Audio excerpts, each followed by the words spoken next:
Welcome to the Mobile Workforce Podcast, where we sit down and have real conversations with business leaders that have been where you are.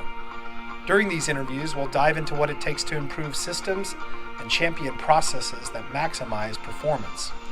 Each week, our trailblazing guests share their experiences and understanding of the workforce to help inspire change, challenge our thinking, and share what it takes to successfully travel the road to profitability.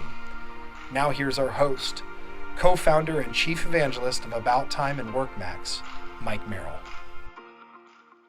Hello and welcome to the Mobile Workforce Podcast. I am your host, Mike Merrill, and today we are sitting down and excited for this conversation with Mr. Jason Parker. Jason is the president of Parker Financial and also the author of Sound Retirement Planning and a host of the Sound Retirement Radio. So, Jason, lots of hats you're wearing there. You're also a founder of the Retirement Budget Calculator. Today we wanted to talk about retirement planning for everyone. And so, Jason, we appreciate you jumping in and helping shed some light on this topic. Mike, thank you so much. What an honor to be a guest on your show today. Thank you for having me. Yeah, you bet. We're excited. This is a different one. We've never had anyone with your skill set on the podcast. So we just wanted to bring something a little extra to the listeners that might help them in their personal lives as well as their business. Yeah, this is great. You know, retirement planning, it's one of the reasons that so many people work so hard is for this dream, this ability to be able to retire one day. And so the earlier people start thinking about it, the better. But a lot of the work that we do these days is these folks that are within 5 years of retirement.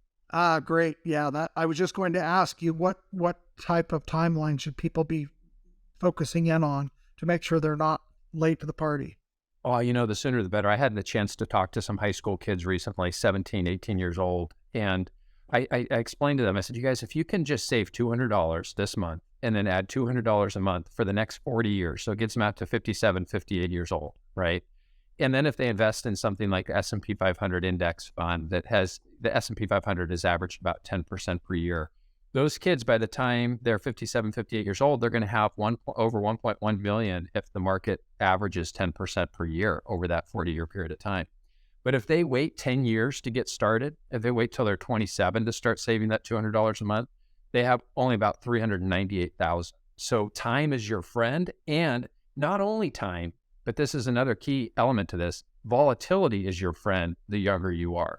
So when you hear all this bad news about, you know, bank failures, inflation and interest rates and market volatility, that should be an indicator for the young people to get as much money in as fast as they can, because that just means they're going to have that much bigger pot of money at the end. They get to dollar cost average into the volatility.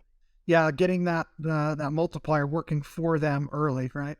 Yeah, Albert Einstein says the eighth wonder of the world is compounding. God, you know, this idea of compounding. Get your money in there, get it working. Don't be afraid. Don't take this fear-based approach to living your best life.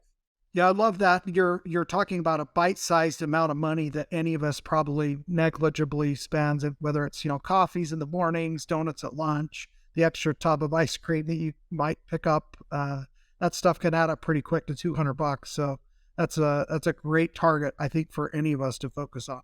Yeah, and then you're a millionaire at 58 years old. You know, that has been the American dream for a lot of people, is to get to that millionaire status.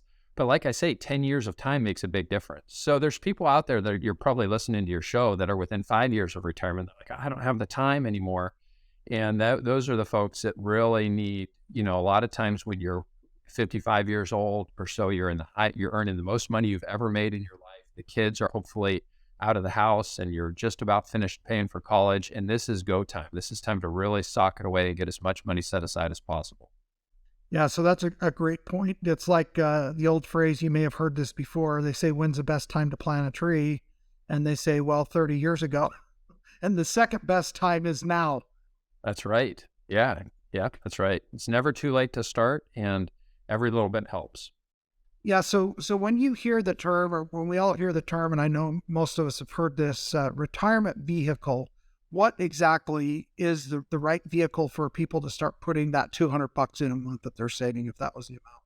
Yeah, if you're young and you've got a lot of time on your side, you want to be in the market, you want to be in equities, you want to be investing in businesses. And there's a big difference.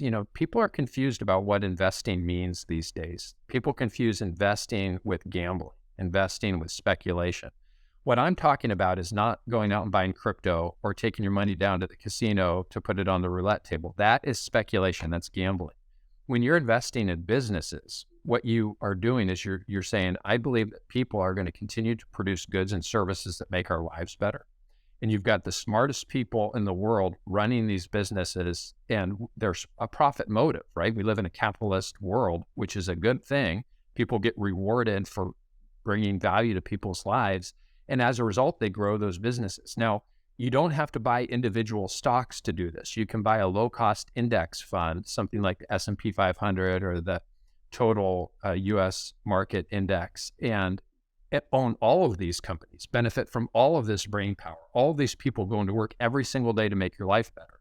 So that's what I would encourage people to do. Don't get caught up in this idea of trying to buy gold and silver and speculating on crypto and some of these other things. I know it's a very popular topic these days, and I know some people have made a lot of money, but that in my mind is not investing. That's speculation. That's gambling. And we want people to be investors. Yeah, that's a great designation to draw, and I completely agree with your approach. With that, what amount of money, what do you think people need to be focused on as figuring they have enough to actually retire comfortably? Oh man, I love that question, because that's the number one question that everybody's asking. Have I saved enough? Can I afford to retire? Are we going to be okay? And that is the reason that I invented the retirement budget calculator. See, I've been doing my podcast and writing the books, and we've got over 1 million downloads now on the podcast. So it's become very popular.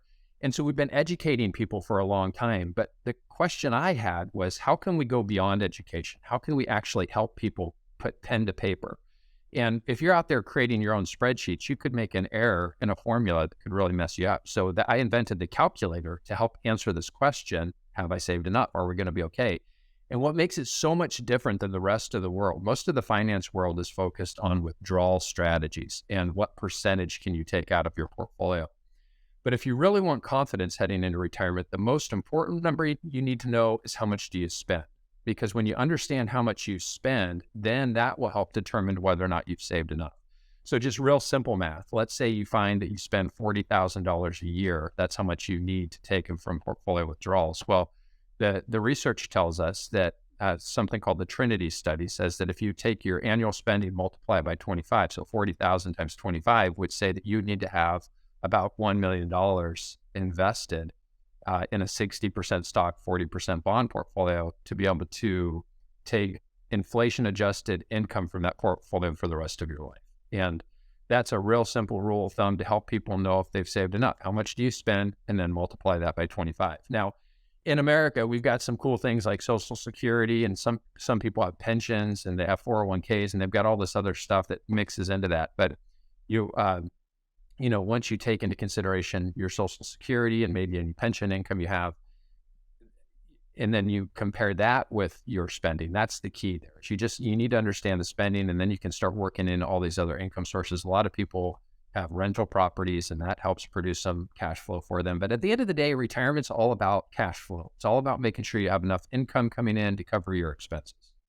Yeah, so when you use that number 25, what's calculated into there is the average life expectancy, because that's another factor. If you're healthy and your grandparents, your parents lived into their 90s, I mean, you've got to plan for more, right? Well, that's a great point. One of the things we do in the calculator, so retirement can be broken down into really 3 simple numbers that you need to understand. Number 1 is how long are you going to live? Number 2 is how much have you saved? And number 3 is how much do you spend? When you know those 3 numbers, and that's what the calculator does for people, is it helps them understand those 3 numbers. But in the calculator, you put in your birthday, and then we use the Social Security mortality tables to give you a starting point for life expectancy. Now, the problem with Social Security mortality tables is it gives you average life expectancy. So when I put my birthday in, it says I'm only going to live to age 79. My grandfather, he's 95 and he's still alive. So we allow people to put a hereditary adjustment in there. So if everybody in your family lives to age 92, you might want to adjust life expectancy to match up more with your health and your family history. And then if you really want to be conservative in your planning, you would plug in maybe age 100 for your life expectancy. And that would be one way to solve for life expectancy.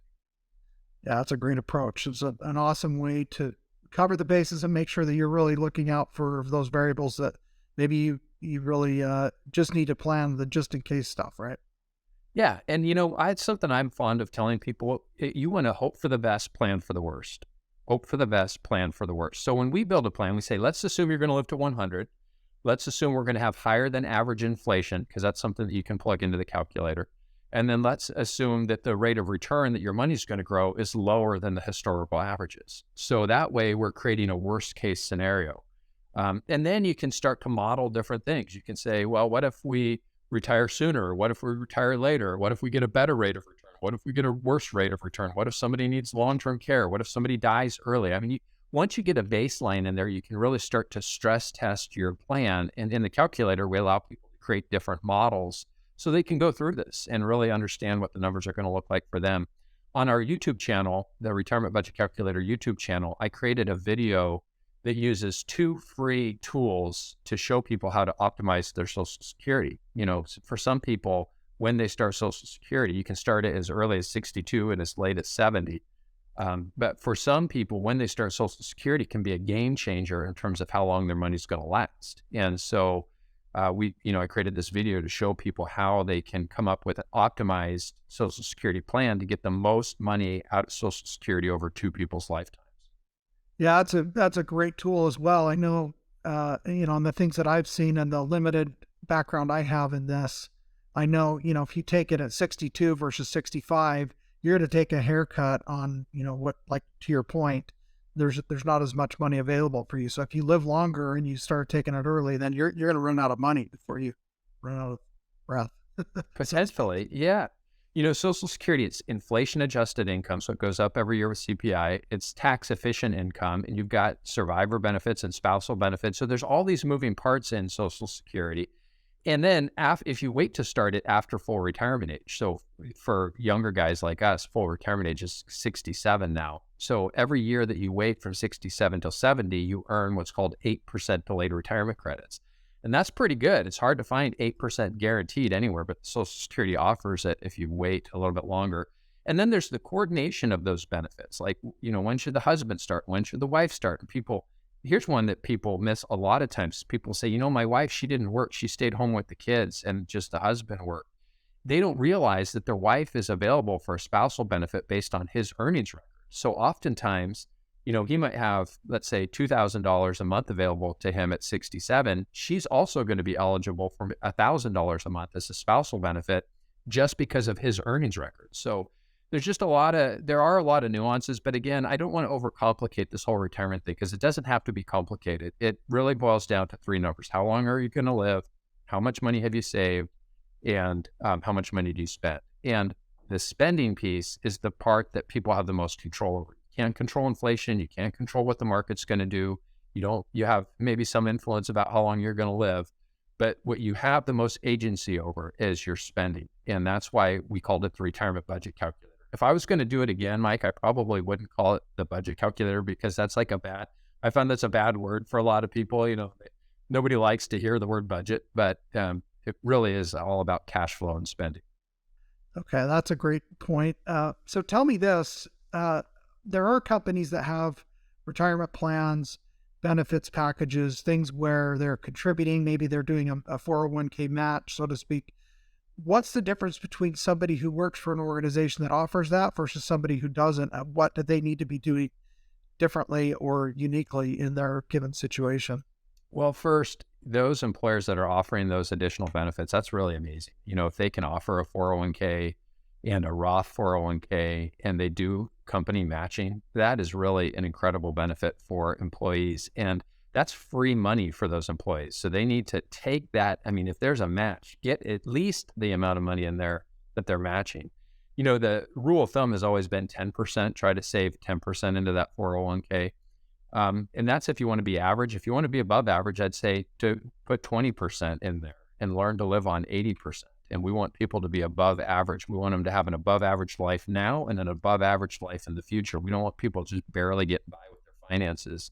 It's not what you work so hard for in your lifetime. But the reality is there's a lot of people in America today that have saved very little money for retirement. They've kind of adopted this live for the day mentality.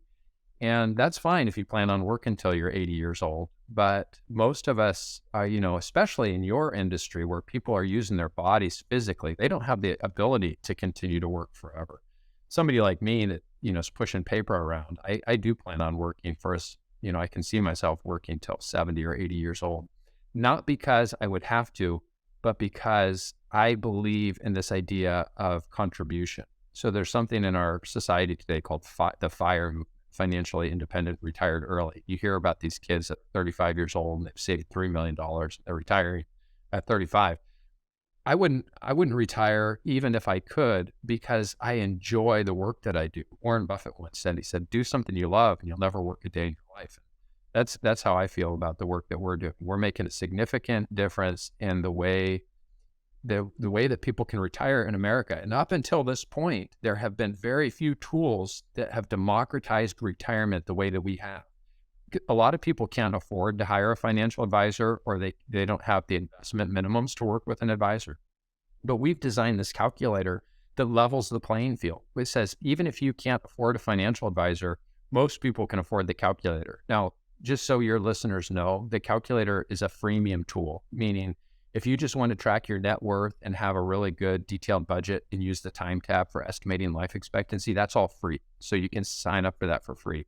But if you want the forecasting tools that, incorporate the federal income tax projections into the plan and give you a future view of what that cash flow looks like, people have to pay for that portion of the tool. And it's either $9.95 a month or $95 a year to have access to it. But still, compared to paying $5,000 to a financial advisor to create a plan for you, that's a pretty good value. Yeah, that's awesome. I love that. So, so when you talk about these two camps of people, so there's ones that have, maybe their company has a program for them that's kind of in their face enough that they do it, right? Even if they don't know all the reasons why or why it's such a great idea, they do it because it's available in there. What are the risks that you see others taking that you would advise against that are not in that camp and they're kind of left to their own devices and maybe not doing a great job of managing that retirement? Yeah, well, one of the most important lessons you ever learn with your money, and everybody learns this eventually. You're either forced to learn it or you learn it by taking the initiative. But it is to tell your money where to go at the beginning of every month, so that when you get to the end of every month, you're not wondering where all of your money went. And that is called discipline. And one of my favorite quotes from discipline comes from a guy named Jim Rohn. Jim says, all men will experience pain, the pain of discipline or the pain of regret. The pain of discipline weighs an ounce and the pain of regret weighs a ton. So I would say that really the number one thing that people really need to get their hands on is just coming up with a spending plan at the beginning of every month. Husbands and wives need to sit down, they need to have this conversation, and they need to come to an agreement on what that looks like so that they're not arguing about their money, so that they can experience some financial peace in their life. One of the number one reasons causes for divorce in America today is because people are fighting over money. And it's because they've never learned this simple principle, and nobody teaches it to them when they're, in school or growing up. It wasn't modeled well to them by their parents, but they can change the future by taking that little bit of discipline. Another great quote is by Abraham Lincoln. He says, discipline is knowing the difference between what you want now versus what you want most. Discipline is knowing the difference between what you want now versus what you want most. What most people want now is they want to spend all of their money. But what they want most is they want a sense of security. They want to know that they're going to be okay in the future. And that's where that discipline comes into play. So if they don't have the 401k, they need to be thinking about things like IRAs, and just a regular brokerage account, someplace where they can invest their money, not just save their money. There's a big difference, Mike, between saving and investing. Saving is you need to have some emergency savings on hand, 3 to 6 months worth of expenses, because it rains and everybody needs to be ready for the storm. But you also need to become an investor. When you use the word when you become an investor, what you do is you become an optimist. You believe the future is going to be better than the present. One of my favorite quotes on that one is that despite our greatest efforts, things will continue to get better. And there really are a plethora of investment options out there for people, but they don't need to make it complicated. Again, low-cost index funds, open up an account at Fidelity or Schwab or TD Ameritrade, Vanguard, one of these big brokerage accounts, and just start getting money in there. Yeah, that's great advice. So I know you've brought this up a couple of times, like a Roth IRA. Tell us, what are the advantages of finding the right vehicle from a tax perspective versus just investing in one account or another, or one brokerage or another? Yeah, so the question becomes, do you want to defer taxes into the future, or do you want to pay taxes now?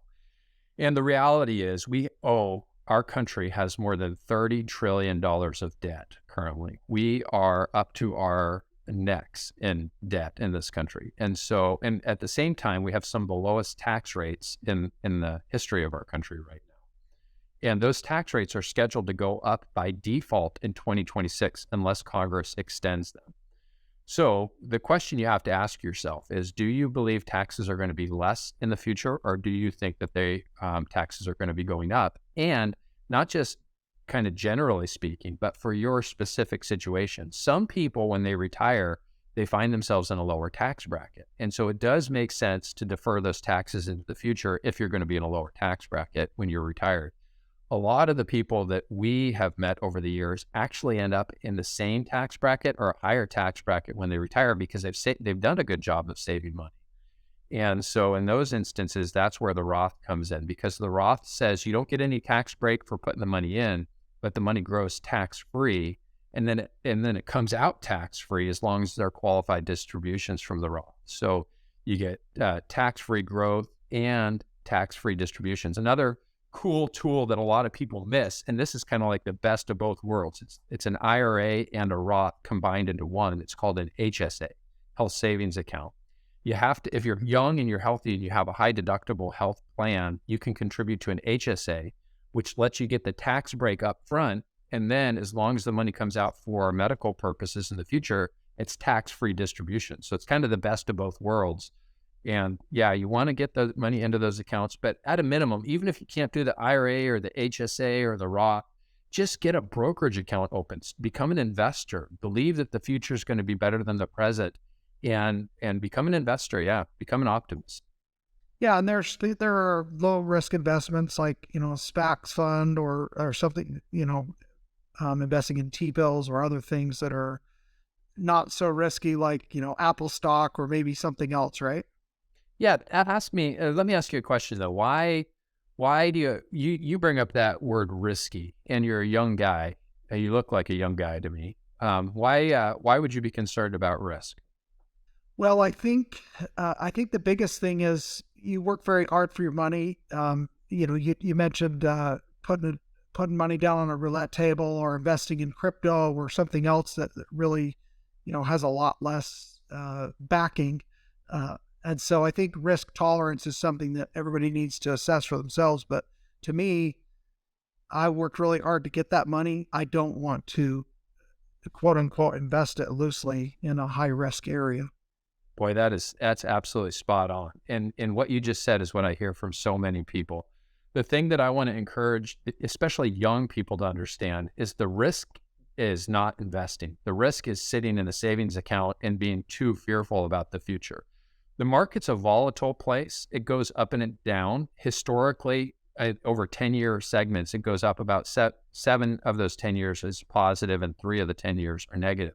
A mistake that people make is they try to get in and out of the market, and that actually kills long-term returns. Nobody in history has ever effectively done that. So anybody that's trying to sell you on this idea of getting in and out of the market is probably just trying to sell you on their services, not on this idea of being a long-term investor. Now, when risk becomes real is when you're about to use the money, when you're going to need it for the down payment of a house, or you're going to buy a new car, or you're going to retire, because now you're going to need the money. And one of the things we teach people is this idea of diversifying your money across time segments. So money you need in the short term is going to be more conservative, money you need in the next 1 to 3 years. But money you don't need for 10 years or more, that's where you have time on your side. time is the cure to the volatility of the stock market. The more time you have, the more risk you can afford to take. So the idea is to just match your assets with your liabilities and make sure that your time horizon based on when you're going to need the money is appropriate. So you're right. You should have some money that's low risk, but there's so many people out there that turn on the headline news at night and they consume all of this media that's happening on social media. And, you could really talk yourself into this idea that you should just buy gold and bury it all in your backyard because the end times are tomorrow, and that hurts people. And so I don't want people to think that way when it comes to being an investor. We've been through a lot in the last 100 years. Think about the world wars we've been through, all of the different military conflicts we've been through. Think about this global pandemic that we lived through, the financial crisis, the tech meltdown. We have come through all of these different things. There's nothing in history that shows that we're going to go backwards as a civilization. Some people believe that they're going to grow carrots and I'm going to bring a little flakes of gold and we're going to make an exchange. There is nothing in history that shows that we're going to go backwards like that. That is not a healthy view of the way that the world works. But there's a lot of people that are selling fear that are getting people to think that way. And it's destructive to their financial future. So I don't want them to become fear-based investors. Fear stands for forgetting everything is all right. Oh, nice. Haven't heard that one before. Yeah. So you bring up something else that's interesting, and I agree with you 100%. We are all survivors. If you're listening to this podcast, you've survived 100% of every experience you've ever been through in your life. And most of us can think of some that were pretty painful, but guess what, guys?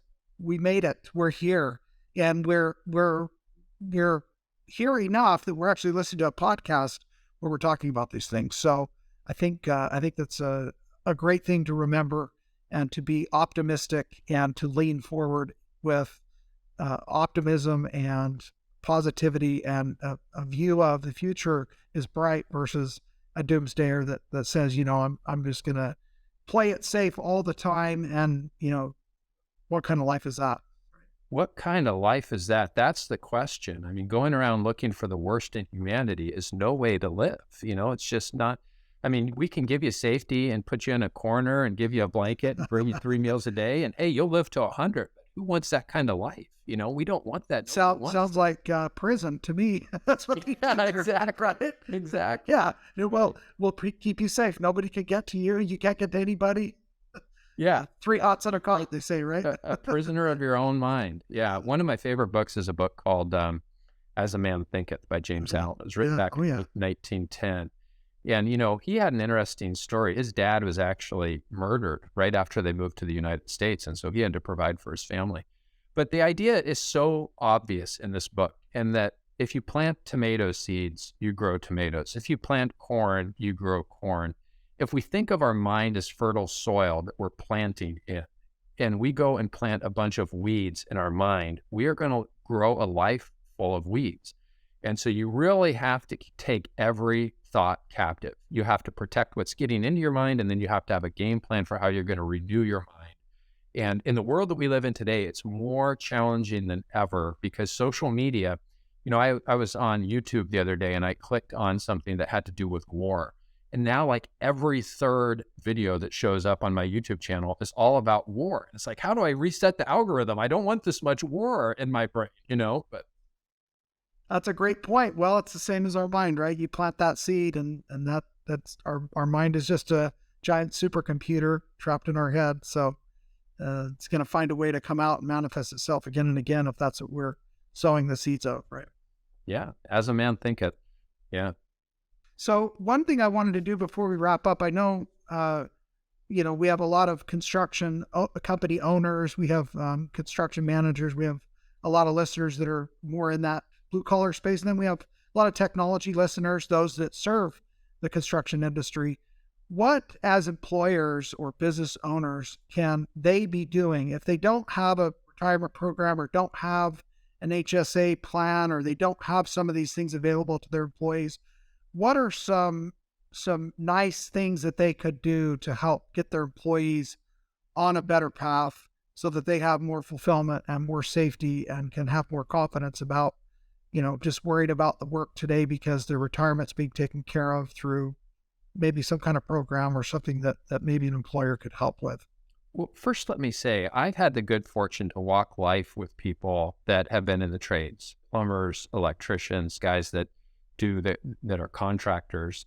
And in my experience, some of those guys are in the best financial situation of many people I've met. Some of them have been union guys, so they have pensions that they're coming out with, and they've been paid well, so they were good savers. The guys that get into trouble are the ones that have the big boat and the fancy truck, and they just made the priority all about now, and they didn't set anything aside in the future. So, education is key. You want healthy employees. You want people that are showing up for work on Monday morning, and if they're dealing with marital stress over finances, it's going to be really hard to create the culture that most businesses are looking to create. And so helping to show your guys the path that they're on and the things that they can be doing to have a better life through education, making things like a 401k available, making high deductible health insurance available, making HSAs available, but not just making them available, but encouraging people to use those things so that they can have hope and they can have a vision for what their life can look like. Because when you take care of your people take care of you. And, as a business owner myself, I own 3 different businesses. I, at a phase today in my career where I'm asking, how can we pay people more? Because I want excellent people. I want the best people. And so it's not really, and as businesses grow, you're blessed with more and more and more. And so then you have this opportunity for mentorship, how to guide people, how to lead people, how to speak life into them, how to encourage them, and how to create opportunities so that their future can be as bright as the owners themselves. And we work with a lot of owners too. And, owners do have this unique responsibility. They tend to be chaos driven. They tend to be leaders. They tend to be delegators. And when you have that type of mindset, those guys, in some instances, Mike, that can be the hardest people to transition into retirement because they don't know what to do with themselves once work goes away. And then they take all that chaos that they're used to creating and they blow up their marriages and they go invest in a bunch of businesses that they know nothing about, and those businesses fail, and then they're back to square one.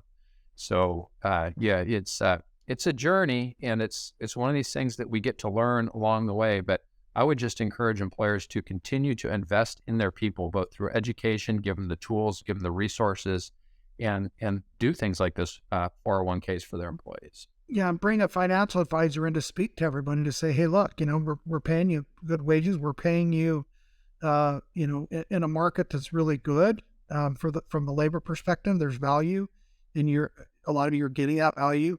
We want to help you be more secure in the future. So, here's somebody that can talk to you about some ideas, right? Yep. Ideas. Beautiful. One of the things that, comes to mind when we talk about these types of things is we've had a lot of guests on that have said, a lot of business owners, entrepreneurs, and it's been said differently in different conversations, but the essential point that it boils down to, and it's really what you're talking about, and it's that if you build people, then those people will help build your company. But if you're just trying to build a company, and the people get forgotten, the company's not going to be what it could have been if you would have done it from the bottom up and really, helped expand the capacity and the experience for that family of your staff and employees, right? Absolutely. My life is different because of mentorship. I was very fortunate in my mid-20s to meet a gentleman at the time who was in his mid-60s, and he became my mentor. He invested in me. He encouraged me. He said things to me that offended me at the time, but helped me to grow as both a person and a business owner. And had it not been for that one relationship, I would not have the opportunity that I have today.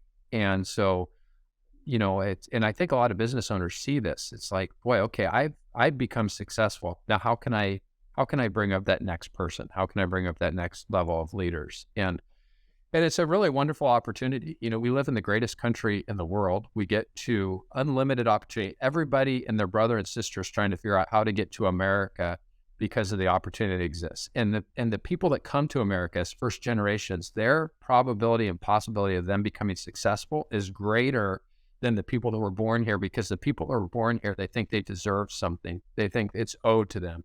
And we got to get people out of this idea that nobody owes you anything. If you want it, you got to go out and work for it. Be the absolute best. One of the things I tell my kids all the time, there's always room at the top for the best. Be number one and go out and make something awesome happen.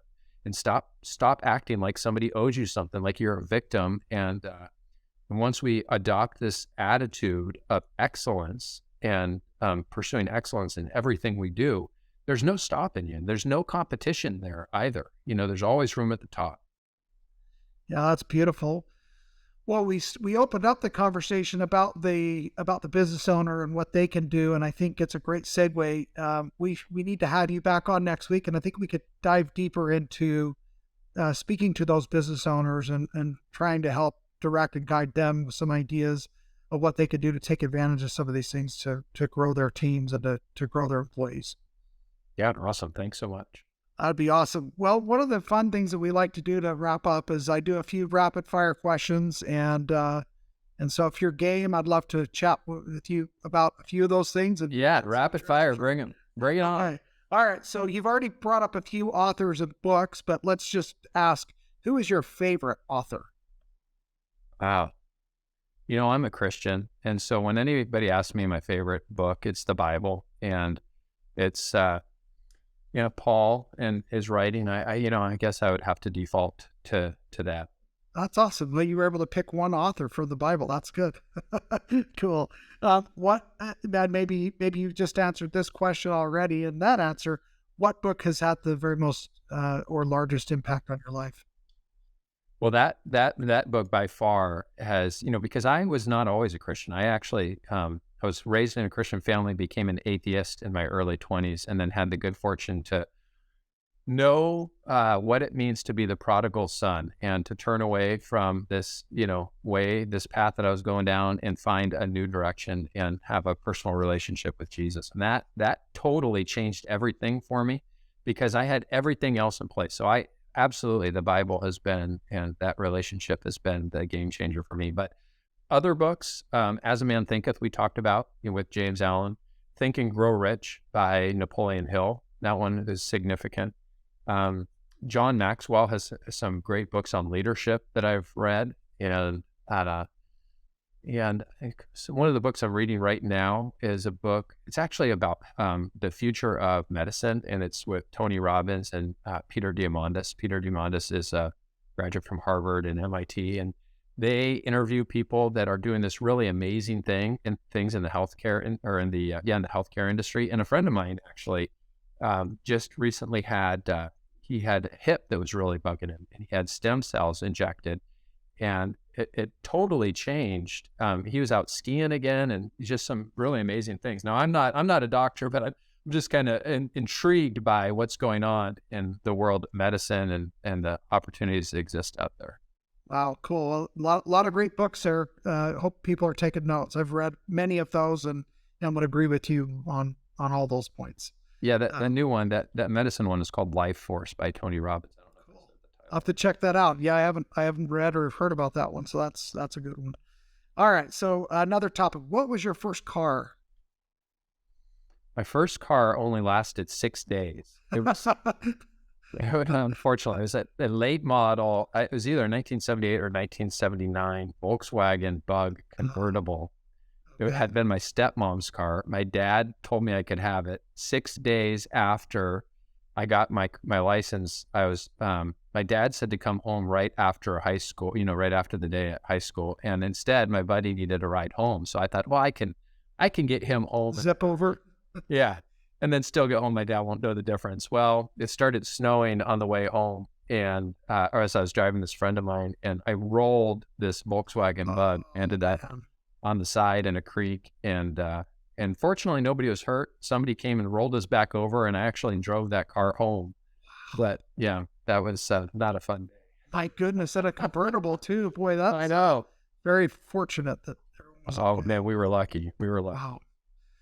Okay, well, in that same line of thinking, so if there were a zombie apocalypse, okay, so this tragedy actually played out, who would you want next to you if that was happening? I'd want my son. My son, he's 17 years old. Okay. And the guy is at the gym every day. He looks like a professional bodybuilder. He's strong. He and I used to play paintball together when he was younger. And I would want him. There's nobody else I would want to have my back than him. He's strong. He's confident. And he'd kick some butt. That's awesome, Jason. I love that. I mean, I've heard Chuck Norris, Dwayne "The Rock" Johnson, but your son, that's pretty cool. All right. So just last thing, we did kind of a little game. You and I assigned each other a word to try and use. How did I do it using your word, and what was it? Oh, my word was amazing. That's the word that you had to use. And I'm not good at hearing it. I was listening for it after you prompted me. But I can't score you because. All right, that's okay. I guess what it's revealing, maybe I'm not as good a listener as I thought I was. It's probably all of us could do a better job of that. So yeah, I did. I used the word you assigned me, and then I assigned you the word plethora, and you did use it. So I did. Yeah, oh, man. You actually used it twice. You kind of restated it, so that's good. You got double points. So good work. All right. Well, with that, I guess the last thing I would like to just check in with you on is there anything you want people to walk away from this conversation with, aside from the zombie stuff and the other things? Yes. The most important thing I want them to walk away with when it comes to their financial future and this idea of retirement is that it doesn't have to be scary. It doesn't have to be an unknown. Get the education and use the tools and start. There's a verse that says, where there is no vision, the people perish. So we want people to have a great vision for their life now. We want them to have a great vision for the future. And we want them to have a plan. And a plan is different than a strategy, but a plan is going to help them know that they're going to be okay. And ultimately, when we create this for people, we create clarity of purpose so they know what's most important for them. We create the confidence to know the numbers are going to work. They get to experience freedom from fear, and freedom from greed, and they can go out and live their best life with the people that are the most important to them and make a difference in this world that we live in right now today, where it is so important for people to step up and become mentors. And, we've got this young generation of kids in our country that are confused. There's just a lot of confusion, and we need people that will be excellent and model excellence. And that's what I would hope to leave people with. Beautifully stated. Well, I appreciate that, and I know our listeners will as well. And thank you for sharing your wisdom and your vision, and also your expertise. I think they brought a lot of value to our listeners today. Thanks, Mike. Man, I appreciate it. This has been fun. Thank you for the opportunity. You bet, Jason. Thanks for joining us, and we'll do another episode next week and talk a little bit more about the construction business owners and what they can do to invest in their people. Thanks so much. Awesome. Take care. We'll catch you later. Thank you for joining us today on the Mobile Workforce Podcast, sponsored by About Time Technologies and WorkMax. If you liked the conversation we had today, or were able to learn anything new or helpful, please make sure to follow us on our WorkMax page on LinkedIn and on Instagram at WorkMax_. And subscribe to the show on iTunes or your preferred podcast platform so you will never miss another insightful episode.